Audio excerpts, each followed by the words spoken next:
The debate is, this guy came from a broken family, divorced.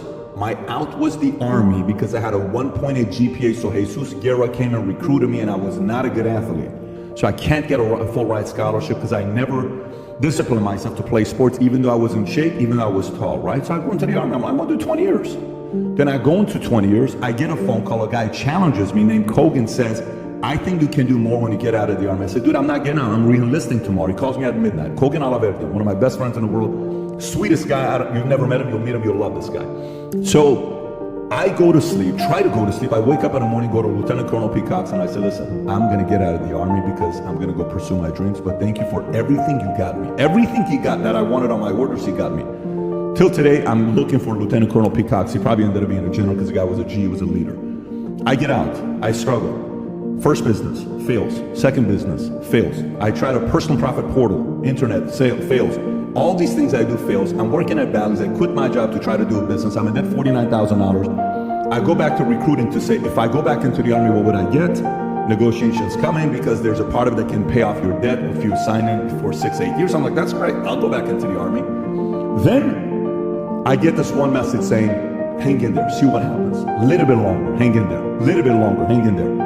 A little bit longer, I hang in there. I applied to get a job at Morgan Stanley Deanwood. I applied 100 different places. I was hustling to get a resume in. I eventually got the job. They offered me 3 jobs. I went in without a 4-year degree, 2-year degree. I hadn't taken a test for 3 years because 4 years I've gone out. I don't know what it is to take a test for 4 years, right? My brain's not been working with tests. My brain's been working with push-ups, pull-ups, all that stuff. I go take the Series 7 exam. I'm studying day and night. I don't know if I'm gonna pass this. I'm taking a test. I press that button. You don't know what's gonna happen. Morgan fires you if you don't pass the test. And when I'm pressing it, I said, if I fail, I'm re-enlisting to the Army today. I swear to God. And I press, boom, 30-second pause. It's a 6-hour test. Dude, yeah, I can't even tell you what my exam. I was in Culver City at the... How old were you at this point? 21, 22 years old. I take the test December 12th of 01. So a couple months after 9/11. Result shows up, 78%. I said, no freaking way. 78%. Shit, I get to keep my job.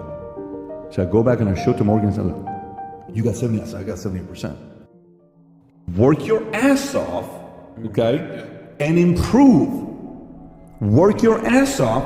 I challenge anybody to do the following. Take 4 subjects: sales, negotiation, human nature, okay? Sales, negotiation, human nature, and money. Go to Amazon. I will fund this if somebody wants to do this. You do it, you come back to me, nothing changed, I'll fund the whole cost that you had here. 4 topics. Read every book on negotiation, above 400 reviews on Amazon, that's 4+ star. Read any book that's about 4-star, 25 of them, 400 reviews on sales. Read any book on human nature, psychology, persuasion, negotiation, any of that stuff. 4-star, like how to win friends, all that stuff. Then read any book on money with 400+ reviews. Read principles, like things like that by Dalio, by Buffett. And for 2 years, obsess over doing that. For 2 years, obsess over doing that. 2 years later, work your ass up and improve in a marketplace. Figure out a way to improve your attitude. Sometimes half the battle is people have some shitty, negative, unattractive attitudes. They're a crap magnet. Everything is shitty. Everything is complaining. Everything is somebody else's fault. Nobody is turned on by somebody that constantly blames somebody else. Nobody. When I was single, I'd go on dates and I would talk to a girl.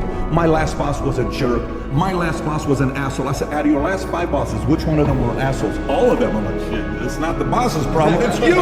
It ain't no boss's problem, it's your attitude sucks. Within an hour, you saw the attitude.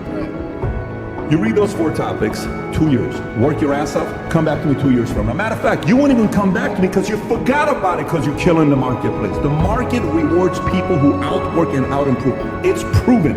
This doesn't mean you're gonna be a millionaire in 2 years. This doesn't mean you're gonna be a billionaire in 2 years. Here's what it does mean too. Your market value is increasing. Somebody may offer you something special next 2 years. Some opportunities come up. You go into a company, how many guys work at a company for $50, $60, $80,000? Company starts growing. Next thing you know, they're making 100, 150, 200. Next thing you know, they get shares. Behind closed doors, they're investing money into a 401k, retirement, whatever. Then 10 years later, the company has an exit. This guy gets a $6.8 million check. How the hell did you do it? It ain't that. And do you know how many people have done this, by the way? Not 10,000, not 100,000. Millions have done this. I did a video one time titled, the ugliest qualities, okay? Ugliest qualities. One of them was a person that constantly blames. Another one is a person that's constantly entitled. Another one's a person that's constantly playing in the victim game. You got the manipulator, you got the divider. These are all disgusting qualities. Like, I'm allergic to all of that stuff. When a person has those qualities, you can't be around me for too long. You're going to hate me. If you have any of those qualities, you're not gonna like being around my presence. Because I'm always gonna say, what could you have done differently about it? You're like, what could I have done? Do you know what my mom and my dad did? Dude, I get it. I can say the same story. He's got one of the craziest father stories. He's a millionaire. How did he do it? What could you do differently about it? Well, you know what, but it's not like that. You don't know what it is to do. Okay, then at this, you're right, I don't know. I'm not even debating him. You're right, I don't know what it is to do in that situation. I don't know any about that stuff. Life's gonna be weird for you. You're gonna experience some pain.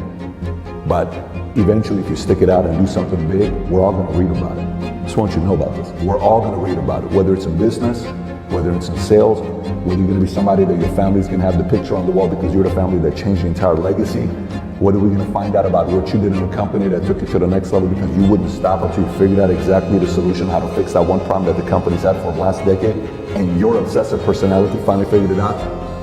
Either a community, a family, a generation, a city, a state, a country, a nation, the globe is going to find out about your story because people like you, don't know how to stop.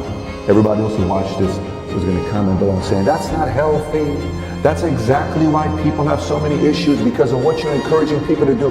I'm not encouraging people to do nothing. I'm just letting you know there's a very small group of people in the world that the world does not understand, who don't know how to stop. Whatever you tell them, whatever you give them, they don't know how to stop.